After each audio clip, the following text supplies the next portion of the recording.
And I thought they were dead. I thought God was going to totally kill them because it's like, how dare you? But it turns out he was like, yeah, good point.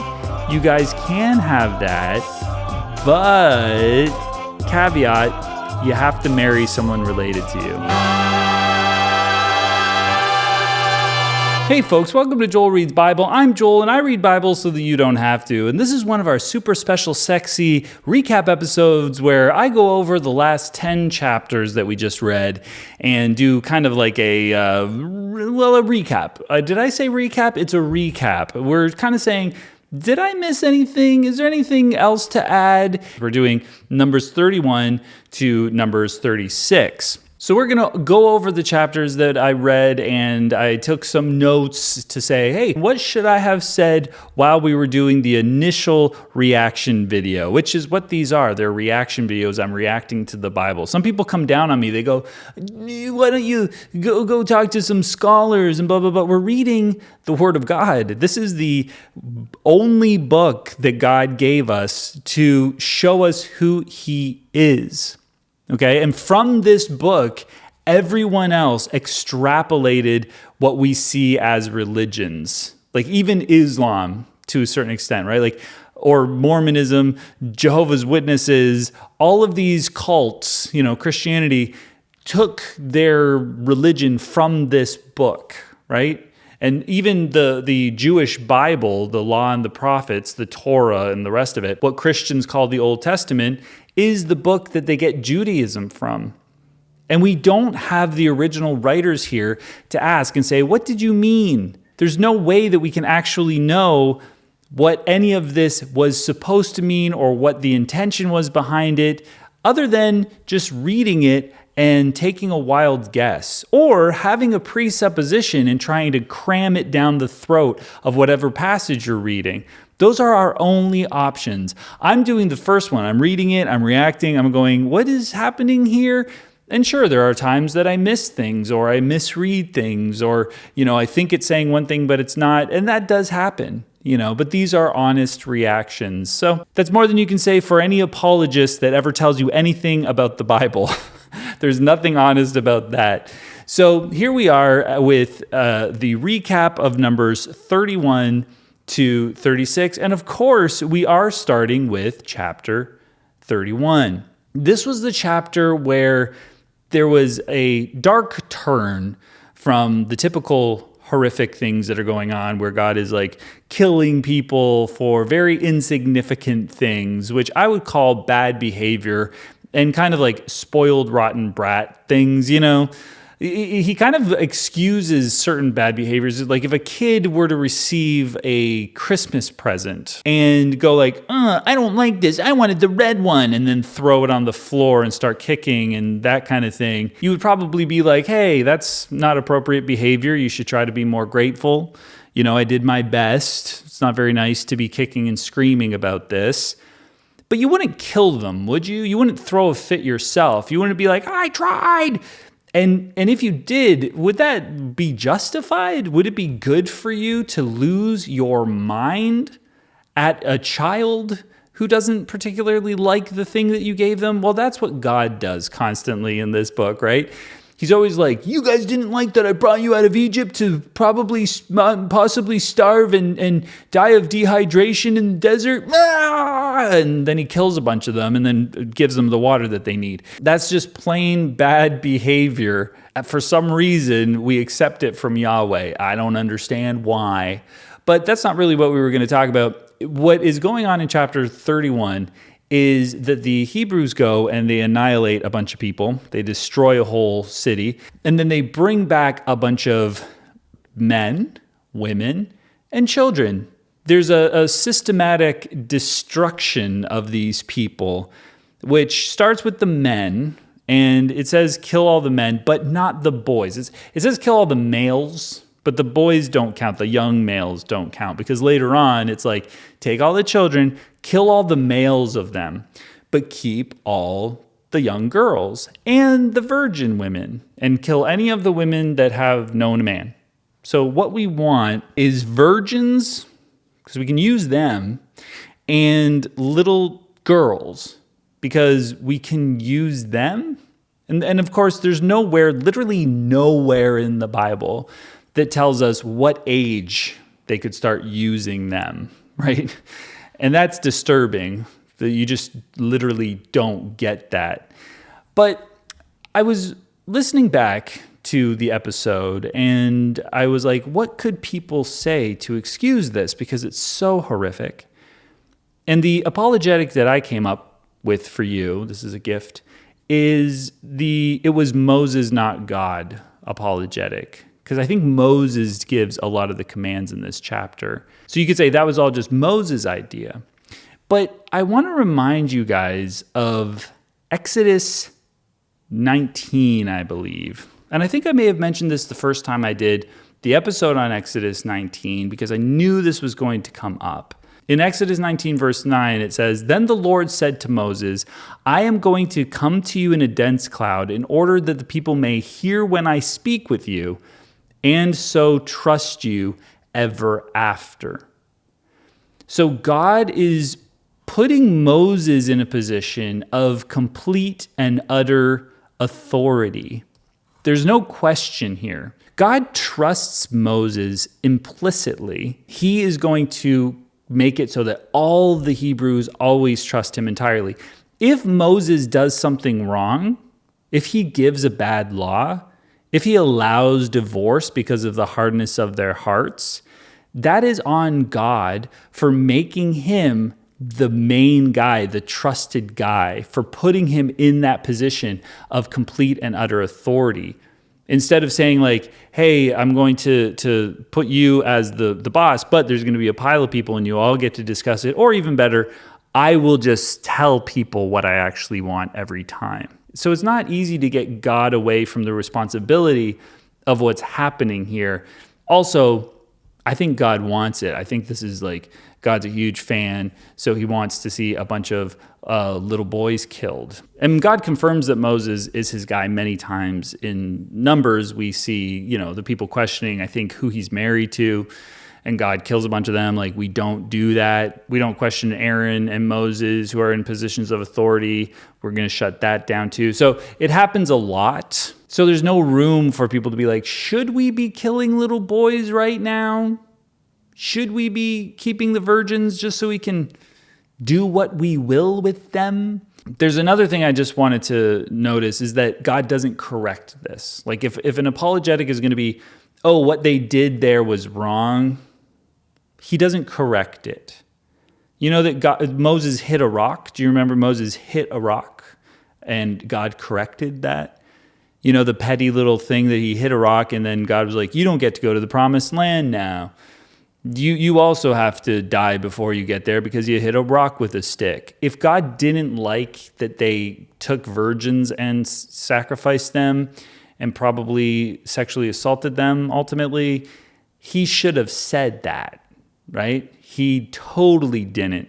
He was totally indifferent to it. So when you look at something like this, you can also say, oh my goodness, it was another time, a horrible time. Look at these awful things that these people did. But that was a brutal time. Of course, they did those horrible things in all the surrounding cultures. And if that's it, if that's the whole story, it's like, yeah, I don't know if it's forgivable, but it's kind of it is what it is, The brutal people, they thought they were pleasing a god potentially, and they just had these horrible ideas. And maybe there was a lot more death going on at the time, so they didn't really have the same level of empathy. Maybe they couldn't because it would feel too bad when all of their babies were dying because of the mortality rates. I don't know. I'm just spitballing at this point. If that was the end of the story, then it'd be like, yeah, cool, I get that. When God's involved, right, intimately involved with these people, you have the sort of creator of the universe, full of wisdom, the best guy ever, who is teaching lessons, dictating laws, executing judgment, but then he goes silent on something completely and utterly evil and horrific, like keeping virgins to do what you will with them and killing a bunch of them and killing a bunch of little boys. And it's hard to, again, absolve God of the guilt on this one. because he is involved. He's there. He's just kind of like, I think it's more like, but yeah, he's not entirely silent. I think Moses commands some of it. Like he commands, I think, killing off the little boys. I could read it, but God commands the human sacrifice. He commands the wave offering. We know what the wave offering is, right? You wave the thing before you kill it, burn it.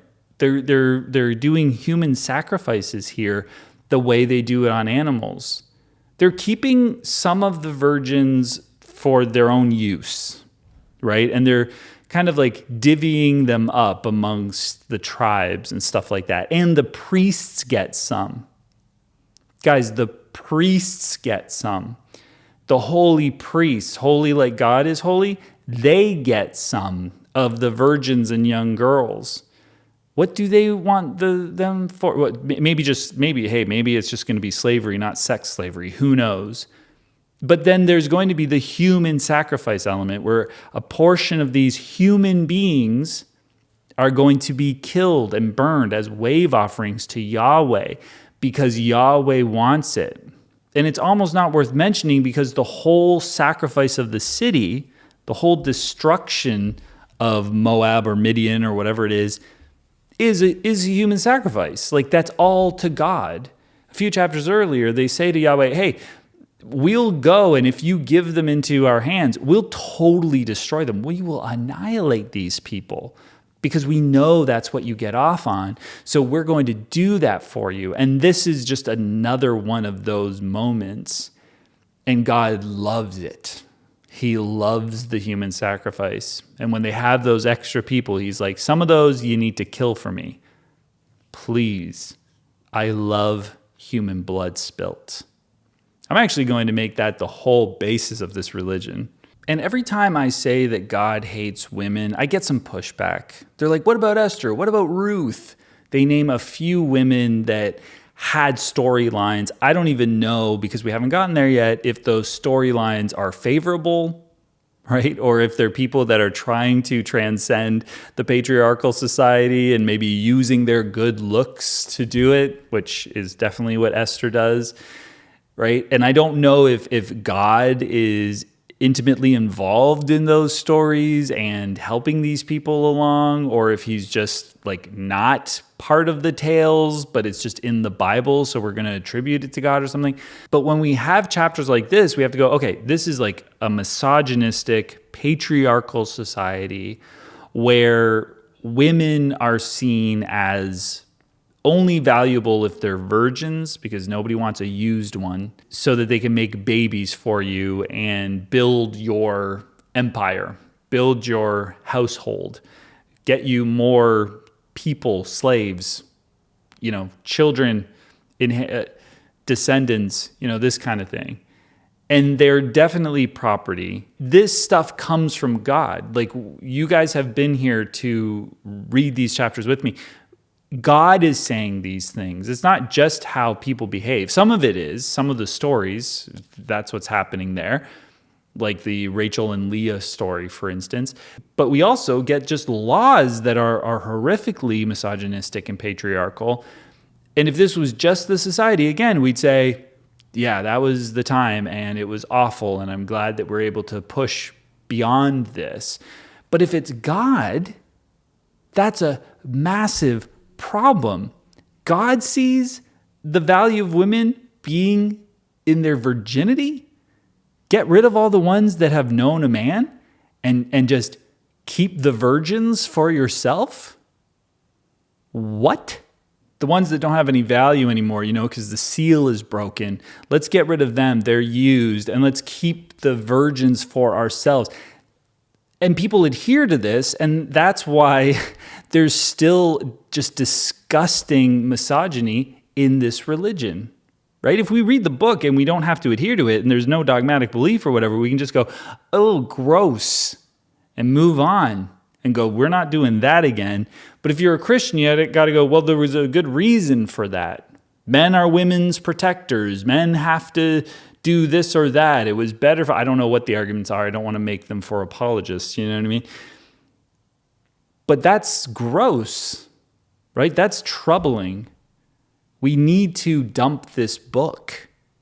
It's dangerous if you believe it. I mean, it's surprising that it's dangerous because there's a talking donkey in it. But if this is God, then he is deliberately and almost pointedly hateful towards women.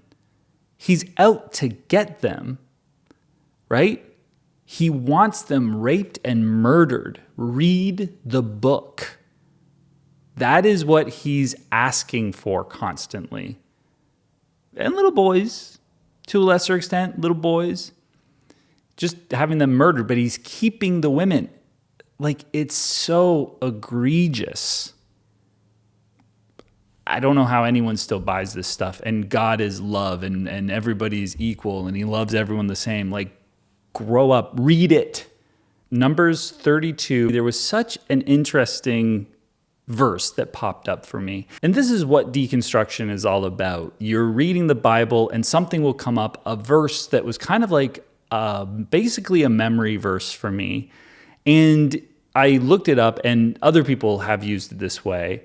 But my mom used to use this verse to kind of like chastise me, or to kind of say God is watching. It's kind of like, you better watch out, you better not cry, Santa Claus is looking, so you're on. But this is the God version of that, of course. Numbers 32 verse 23 says, if you do not do this, you have sinned against the Lord. And this was what my mom used to always say, and be sure your sin will find you out. Be sure your sin will find you out. You're not going to get away with it. It's going to come to the fore. Someone's going to figure out what you did. So do it right. Don't sin. Don't do the bad thing. And this is kind of a throwback to the first time we hear something about this, when Jacob was talking to Laban, and I think it's Laban. And Laban said, don't take another wife. If you do, just know that God will be watching. I won't be here, but God will have his eye on you. So that's how this was used in my personal life, and for other Christians, apparently, it seems. But the context of this actual chapter is that you have to go and do a genocide. This is the storyline where a bunch of these guys, a couple of the tribes, don't want to go into Canaan. They like the land outside of Canaan. They're like, let's just live here. Moses and God are like, that's fine, but you have to come and fight with us first. And if you don't do the genocide we're all planning, if you don't come and do genocide with us, God's going to know. Be sure your sin will find you out. It's weird to rip that out of its context of, if you don't do genocide, God's going to know, and apply it to me possibly taking a shortcut with the vacuuming. Make sure you get in all the nooks and crannies.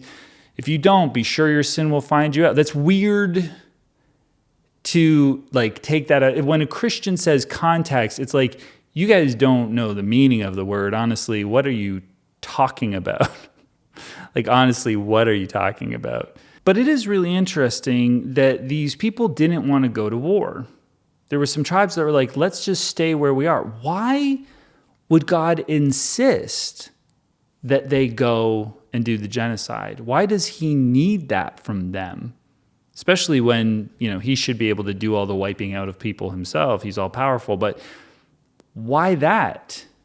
Is it that he wants sort of unity for his people? So he wants them to all go into war together? But why be unified in such violence and hate? That doesn't seem to make sense to me. Why not be unified under a banner of love and goodness and kindness? God wants them to prove themselves with violence, not kindness. Isn't that counterintuitive to you? Is he meeting them where they are? But they don't want to be there.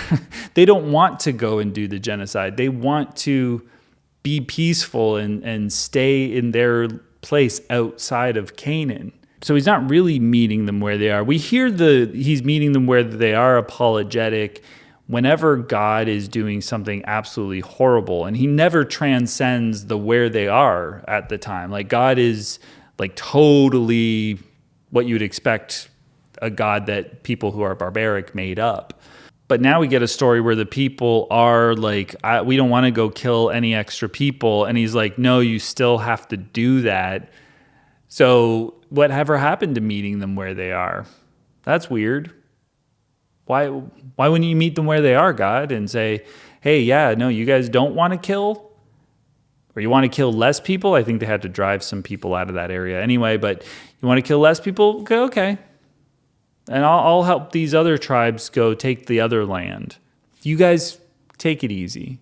I understand it if it's like the people of the time wanting to keep the people in their country, in their nation unified. They want to say like, all for one and one for all type of thing. And they're human and they want to take land and they want to have an army, It's like how the Star-Spangled Banner is a song about war, it's what these nations do. But when it comes to God, you go, this now feels wrong because he should be a little bit more open to them not wanting to kill because he did say, thou shalt not kill. You know what I mean?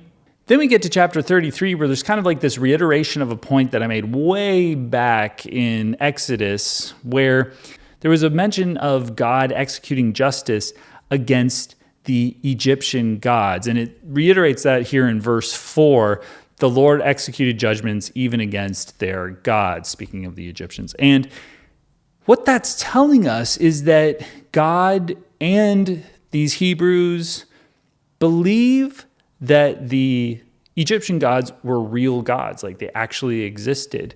There's not one God. There's one good God, one true God, the more powerful God. But then there's a bunch of other like lesser gods, right?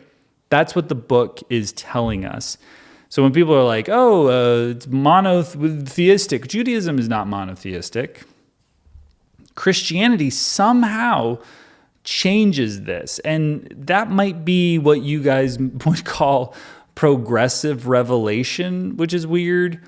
A good question to me would be, why would God lie to these people? Why would he pretend, play act, that he's executing judgment on other gods? Why would that end up in the book, right? Why would that be the understanding of these people? Why wouldn't he be like, yeah, no, there's only one God. I'm the only God. All the other powers are demonic. There is a Satan and there are demons.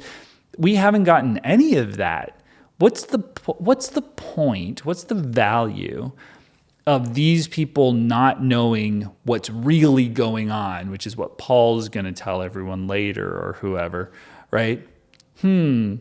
I don't know if there's a good answer for that. Progressive revelation is a convenient thing when you're, cobbling together a new cult based on an old cult that already exists. So to call it progressive revelation is very, very convenient, but it doesn't make a whole lot of sense, right? Especially when God is unchanging.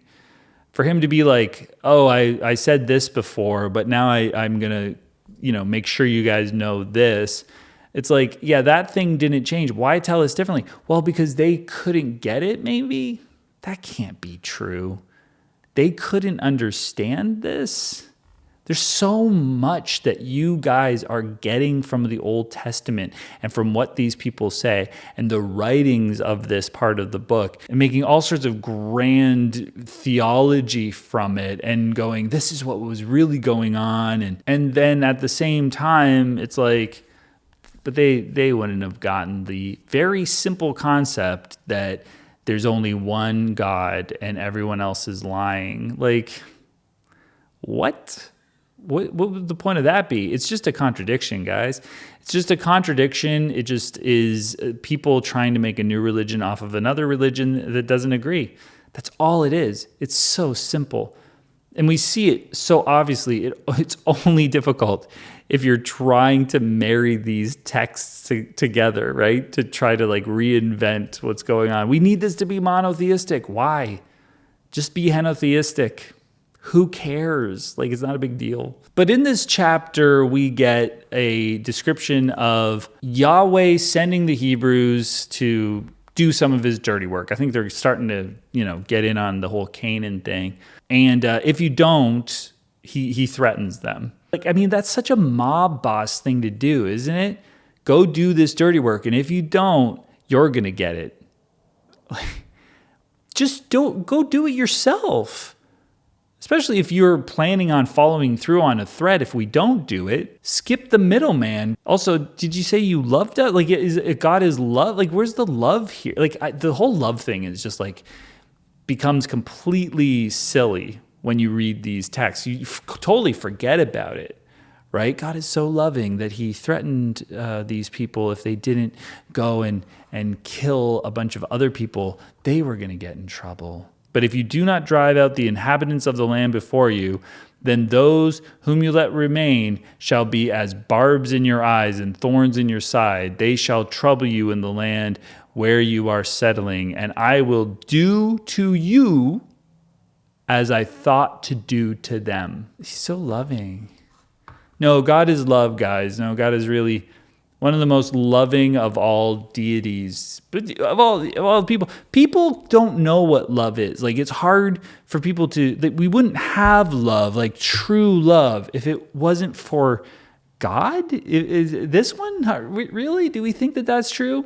Idiotic. It's absolutely idiotic. So then we move on to chapter 34, and great news, nothing really happens. So we can move on from that to chapter 35. So this was a cool chapter where we got this description of what we hear in Exodus, where someone accidentally murders someone, then they aren't going to be held accountable for that, but they have to live in another town. And I think it's kind of the idea that we don't want them living around us. I don't want to see the guy that killed my mom every day. So send him off to another town. So you have this avenger of blood, which seems to be like the relative of the person that died, somebody that cares about them enough that they want to get them back. Someone who has revenge on the brain, someone who has the vengeance to destroy this person that accidentally killed their loved one. So this feels very indicative of the time, right? These people seem to love blood and killing. They're totally into it. And this is where, again, Yahweh's sensibilities are the same. Yahweh seems an invention of these people. Like, maybe this was expected, all of this, like, oh, we're going to get you, we're going to do revenge on you. You killed my sister. Well, we don't want to live in that world, and we don't live in that world. We've changed that law. We as a group of people disagree with Yahweh, which is classic, which is typical.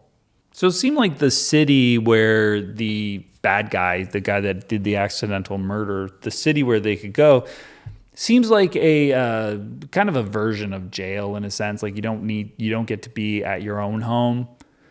You have to go to this jail city, which is a very casual jail, a relaxed jail. Someone can leave if they want to die or whatever. So it's jail-esque. And I wonder if you left, like if you knew there was no avenger of blood, like you could just go back home and just assume no one's going to kill you anyway. But then we got this massive theological whoopsie. And I think this is really important. Is murder the unforgivable sin?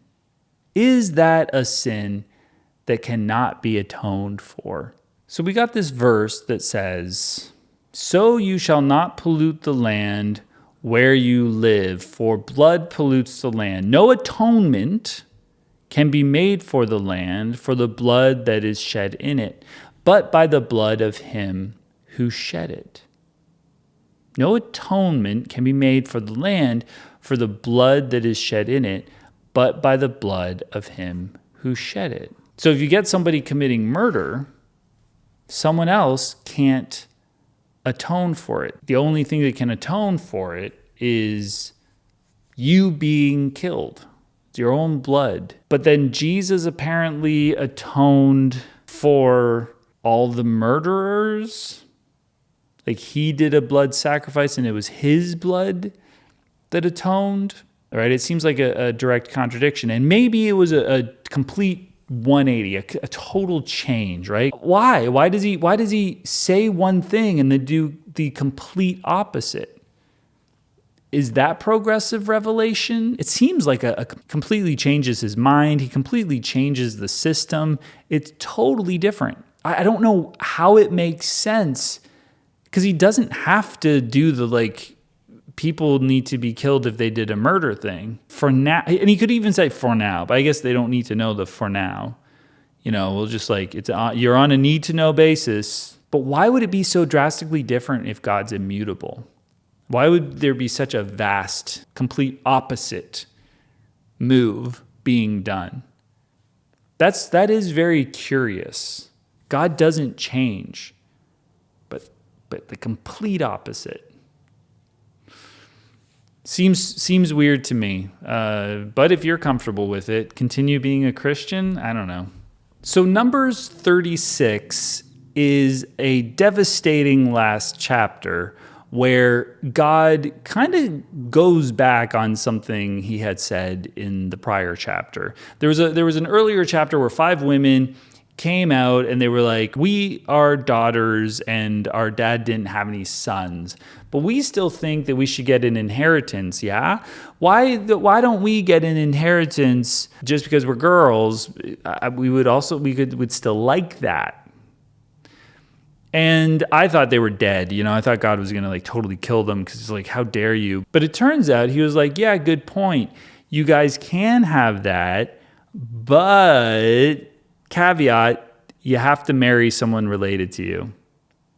Incest is sometimes fantastic. Incest is sometimes very, very good. But what I brushed past at the time was that God is short-sighted in the previous chapter. He didn't see that coming. He couldn't be like, yep, no, you guys can get an inheritance, but I think that you guys got to marry someone in your family because they're going to be upset that the inheritance is going to another family. So another tribe type thing. So yes, you may, but because I see the future and I know how things are going to go, I'm gonna correct it already.